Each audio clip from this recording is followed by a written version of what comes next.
नमस्कार साथियों, जय हिंद। मैं सौरभ कुमार और सभी छात्र छात्राओं को आह्वान किया जा रहा है बीपीएससी 17वीं सिविल सेवा के परीक्षार्थी को और तमाम ऐसे परीक्षार्थी जो प्रतियोगिता परीक्षा की तैयारी कर रहे हैं, चाहे वो रेलवे हो, चाहे बैंकिंग हो, चाहे एसएससी हो, चाहे दरोगा हो, चाहे सिपाही हो। यानी इस प्रदेश के सारे अभ्यर्थी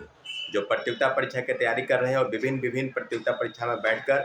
सरकारी नौकरी पाने की चाह रखते हैं, उन लोगों का आह्वान किया जा रहा है कि कल यानी 30 जनवरी को गर्दनी बाग धरना स्थल पर सभी को मौजूद होना है।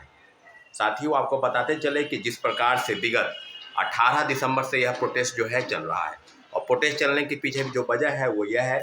कि 17वीं सिविल सेवा परीक्षा को जो है वो एक पेपर 2 पाली में आयोजित की गई। जैसा कि आपको पता है कि एक पेपर जो है 13 दिसंबर को आयोजित हुआ और दूसरी पाली जो दूसरी परीक्षा है उसी पेपर की वो 4 जनवरी को आयोजित हुई। इन सब के लिए लगातार विरोध प्रदर्शन चल रहा है और जिस प्रकार का विरोध प्रदर्शन है उसमें एक ही आंदोलन में, एक ही प्रोटेस्ट में लगातार 4 बार लाठीचार्ज हुआ और पूरी तरीके से जो व्यवस्था है, जो चरमराई व्यवस्था है, जो शिक्षा व्यवस्था है और जो बीपीएससी के चेयरमैन रवि परमार मनु भाई की नीति है, उस नीतियों पर कुठाराघात करने के लिए, उस नीतियों को समाप्त करने के लिए एक तुगलकी फरमान जो लगातार वो निकाल रहे हैं बीपीएससी अभ्यर्थियों के खिलाफ में, उसको लेकर सरकार को हम लोगों ने लगातार अल्टीमेटम दिया। सरकार को के लिए बातचीत करने का रास्ता जो है, सरकार को हमने कहा कि आप बातचीत कीजिए, आप छात्रों अभ्यर्थियों की ग्रीवांसेस को बताइए, सुनिए, लेकिन सरकार जो है टस मस नहीं हो रही है और बीपीएससी लगातार अभ्यर्थियों को डराने का प्रयास कर रही है। एक ही आंदोलन, एक ऐसा आंदोलन है जिसमें सभी शिक्षकों को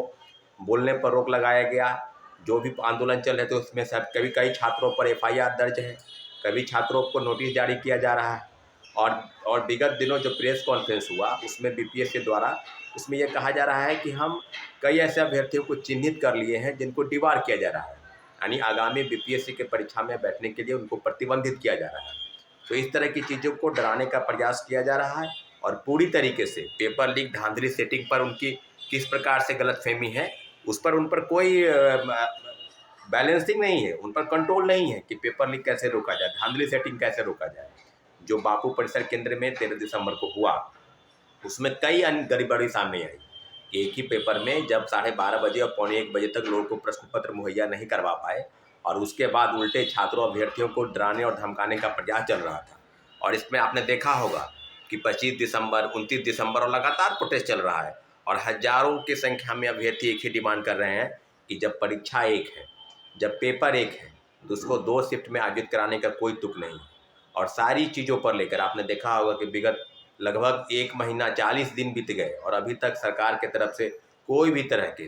किसी भी तरीके का ऐसा कोई उचित कदम नहीं दिखाई दिया जिससे ये फैसला हो सके कि पेपर जो है, इसके पहले आपको याद होगा कि 67 बीपीएससी के समय में भी एक पाली की परीक्षा 2 शिफ्ट में आयोजित हुई थी एक पेपर, और उसको मुख्यमंत्री जी ने हस्तक्षेप किया था। यहाँ भी 31 अगस्त को बहुत बड़ा प्रोटेस्ट हुआ था और प्रोटेस्ट के बाद मुख्यमंत्री जी ने फैसला किया कि नहीं, पेपर एक है तो एक ही शिफ्ट में आयोजित होगी। और कुल मिलाकर फिर वही बापू परिसर केंद्र में एक परीक्षा केंद्र कहकर कि परीक्षा केंद्र एक है तो वहाँ गड़बड़ी हुई है, हम दोबारा ले रहे हैं, और फिर एक परीक्षा केंद्र कहकर 22 अन्य परीक्षा केंद्रों पर परीक्षा लेना,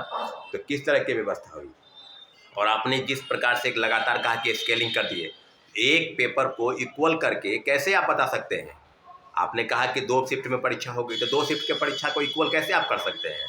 तो पूरी तरीके से इस तानाशाही व्यवस्था जिसमें रवि परमार मनु भाई, इस पर कई तरह के लीगल चार्जेस लगे हैं, भ्रष्टाचार के आरोप गठित हैं, फिर इसके बावजूद भी उनको बीपीएससी का चेयरमैन बनाया गया रवि परमार मनु भाई को। इसके अलावा बीपीएससी की कार्यशैली जो खुद सामान्यीकरण लागू करने के लिए शिक्षकों के साथ बैठक करती है, फिर छात्रों के साथ बैठक बुलाने की तैयारी करती है, फिर बैठक नहीं बुलाती है और लगातार वाकओ की स्थिति में, और जब लाठीचार्ज होता है तो आप नोटिस निकालते हैं कि सामान्यीकरण लागू नहीं हो।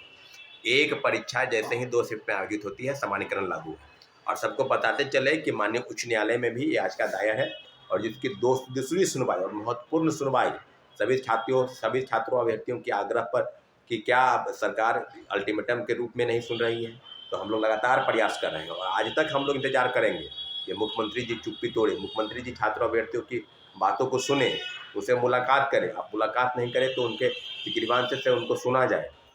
लेकिन कुछ भी ऐसा नहीं हो पा रहा है। और 31 तारीख को यानी परसों जो है कोर्ट में सुनवाई है। कोर्ट के सुनवाई में भी जो चीज़ें होगी वो आपके समक्ष सामने आ जाएगी। लेकिन जितनी भी पेपर लीक और धांधली सेटिंग है इस प्रदेश में चल रहा है। इस प्रदेश की जो परीक्षाएं हैं, जितनी चाहे सिपाही भर्ती हो, चाहे दरोगा की भर्ती हो, कहीं भी क्वेश्चन बुकलेट नहीं देना है, आंसर शीट उपलब्ध नहीं कराना है। बीपीएससी की कई परीक्षाओं में आपने देखा होगा शिक्षक बहाली के TRE 2 से लेकर TRE 3 के पेपर लीक हुए। TRE 1 में कई गड़बड़ी सामने आई, फर्जीवाड़ा व्यापक तौर पर हुआ, व्यापक पैमाने पर फर्जीवाड़ा जो है वो सामने आया है। CTET fail, STT fail, domicile फर्जी बनाकर, आवासीय फर्जी बनाकर लोग बहाल हो गए हैं। दिव्यांग प्रमाण पत्र भी गलत तरीके से लोग बहाल हो गए हैं। तो ऐसे ऐसे कारनामे बीपीएससी की तरफ से चल रहे हैं और बीपीएससी छात्रों को असामाजिक तत्व, नॉन सीरियस और क्रिमिनल माइंडेड, और कहते हैं कि गर्दनीबाग में कुछ मुट्ठी भर लोग हैं जो आंदोलनजीवी हैं, जो आंदोलन को प्रोवोक कर रहे हैं। तो ऐसे ऐसे लोगों पर, और निश्चित रूप से जिस प्रकार से बीपीएससी छात्रों को भड़काने का प्रयास कर रही है, तो पूरी तरीके से बीपीएससी को नियंत्रित करने के लिए सरकार से आग्रह है, निवेदन है। तो सारे छात्राओं से, अभ्यर्थियों से आह्वान किया जा रहा है, आपसे आह्वान किया करते हैं कि आप कल यानी 30 तारीख को 10 बजे गर्दनीबाग धरना स्थल आइए और पुनः अपनी मांगों को लेकर हम लोग निश्चित रूप से एकजुट होकर 29 दिसंबर की तरह ही व्यापक तौर पर पैमाने पर एक बार पुनः अपनी आवाज़ को बुलंद करेंगे और सरकार तक